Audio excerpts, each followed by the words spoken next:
Hello বন্ধুরা, গোপাল রান্নাঘর থেকে আপনাদের সাদর আমন্ত্রণ জানাচ্ছি। বন্ধুরা, আজকে একটি অত্যন্ত সুন্দর লোভনীয় একটা নিরামিষ পদ নিয়ে এসেছি, সেটা হচ্ছে পনির পাসান্ডা। পনির তো বিভিন্নভাবে তৈরি করে খান, এই ধরনের আইটেম তৈরি করবেন বাড়িতে কোনো ছোটোখাটো অনুষ্ঠান হলে, গেট টুগেদার হলে বা পরিবারের সদস্যদের মধ্যে এই পনিরের ডিশটি তৈরি করে দেবেন সকলেই। এবার কিভাবে বানাচ্ছি সেইটা দেখুন।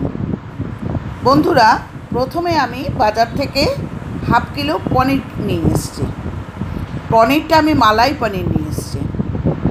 এবার পনিরটাকে যখন করবেন তখন কিন্তু খেয়াল রাখবেন যে পনিরটা যেন স্কোয়ার শেপের হয় এবং একটু মোটা করে কাটবেন, ঠিক আছে? নাহলে কিন্তু স্টাফিং ভরার সময় কিন্তু অসুবিধা হয়। কিভাবে করছি এবার দেখুন। প্রথমে আমি 500 গ্রাম পনির নিয়ে এসেছি, মালাই পনির নিয়ে এসেছি। দেখুন একটু মোটা করে কাটছি। এইবার স্কোয়ার শেপ করে কেটে দেখুন আমি একটা ট্রায়াঙ্গুলার শেপ করে স্কোয়ার থেকে কেটে নিলাম, দেখেছেন? এবার এই যে ট্রায়াঙ্গুলার শেপের পনিরটা, এটার মধ্যে একটা পকেট তৈরি করব।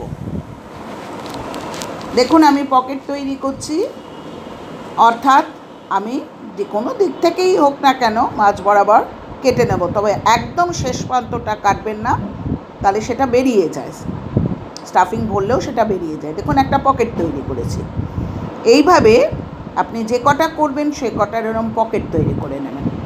এবার স্টাফিংয়ের জন্যে আমি বাদবাকি যে পনিরগুলো ছিল, চারপাশ থেকে যে পনিরগুলো বেরিয়েছিল স্কোয়ার শেপে কাটাতে, তার মধ্যে একটু লঙ্কার গুঁড়ো, একটু গরম মশলার গুঁড়ো, একটু নুন, একটু চিনি, একটু কাজু বাদামের গুঁড়ো, একটু পেস্তার গুঁড়ো, একটু অ্যালমন্ডসের গুঁড়ো, একটু কিশমিশের গুঁড়ো, সব দিয়ে আমি স্টাফিংটা তৈরি করে দেখুন পকেটের ভেতরে ভালো করে ভরে চেপে চেপে রাখছি। এবার একটা ব্যাটার তৈরি করে নিচ্ছি। ব্যাটারটা খুব বেশি ভারী হবে না, পাতলাই হবে মোটামুটি। আমি 2 চামচ কর্নস্টার্চ দিয়েছি বা কর্নফ্লাওয়ার দিয়েছি এবং 1 চামচ ময়দা দিয়েছি। জল দিয়ে গুলে একটু নুন এবং একটু গোলমরিচের গুঁড়ো দিয়ে আমি ব্যাটারটা তৈরি করে কড়াইয়ে 4-5 চামচ সাদা অয়েল ওপেন, তেলটা ভালো করে গরম হতে দিয়েছেন। এবার গরম হতে দিয়ে কিন্তু মিডিয়াম ফ্লেমে আপনাকে জিনিসটা ভাজতে হবে। এবার 2-3টে করে আপনি যে ট্রায়াঙ্গুলার শেপে যে পনিরগুলোকে কেটেছেন সেই পনিরগুলোকে ভেজে নেবেন। 2 পিঠটা উল্টে উল্টে ভাজবেন, সাবধানে ভাজবেন যাতে পুরটা বেরিয়ে না যায়। বন্ধুরা, এক্ষেত্রে বলার যে যখন আপনি এটা শুধু ভাজা খাবেন তখন বোথ সাইডটা অর্থাৎ দুটো দিক পিঠই যাতে মচমচে হয় সেরমভাবে ভাজবেন, কিন্তু এখানে কিন্তু একটু আপনি নরমই ভাজবেন, কারণ খুব মচমচে হলে কিন্তু সেটা ভালো লাগবে না। ঠিক আছে বন্ধুরা, ঠিক এইভাবে আপনি পনিরের টুকরোগুলোকে ভেজে নিলেন। আমি দেখানো সম্ভব হয়নি, অফ ক্যামেরাতে আমি একটা টমেটো, 2টো বড় সাইজের টমেটো, 1 ইঞ্চি আদা এবং 2টো কাঁচা লঙ্কা দিয়ে একটা পেস্ট তৈরি করেছি। দেখুন অবশিষ্ট তেলে আমি দারচিনি, ছোটো এলাচ এবং লবঙ্গ ফোড়ন দিয়ে আমি এই টমেটোর পেস্টটাকে দিয়ে নাড়তে থাকলাম। ঠিক আছে বন্ধুরা, রান্নাটা কিন্তু মিডিয়াম ফ্লেমে করবেন, বারবারই বলছি। এবার নাড়তে নাড়তে এর মধ্যে আমি কোনো মশলা দেব না, শুধুমাত্র কাশ্মীরি রেড চিলি পাউডার দেব, অর্থাৎ কাশ্মীরি লঙ্কার গুঁড়ো দেব এবং হলুদের গুঁড়ো দেব। আমি এখানে ধনে জিরের গুঁড়োটা খুব একটা প্রেফার করি না, ঠিক আছে? এবার দেখুন বন্ধুরা, ভালো করে মশলার গুঁড়োটাকে নাড়াচাড়া করে দেখুন নুন দিয়ে দিচ্ছি পরিমাণ মতো। এটার পরিমাণ ওরকম নির্দিষ্টভাবে বলা যায় না, আর চিনি দিয়ে দিচ্ছি স্বাদটাকে ব্যালেন্স করার জন্য। ঠিক আছে, যখন দেখবেন এই গ্রেভি থেকে তেল ছাড়ছে সেই অবস্থায় কাজু বাদাম বাটা এবং ফ্রেশ ক্রিম, আমি এখানে আমুলের ফ্রেশ ক্রিমটাই ব্যবহার করেছি, 2টো দিয়ে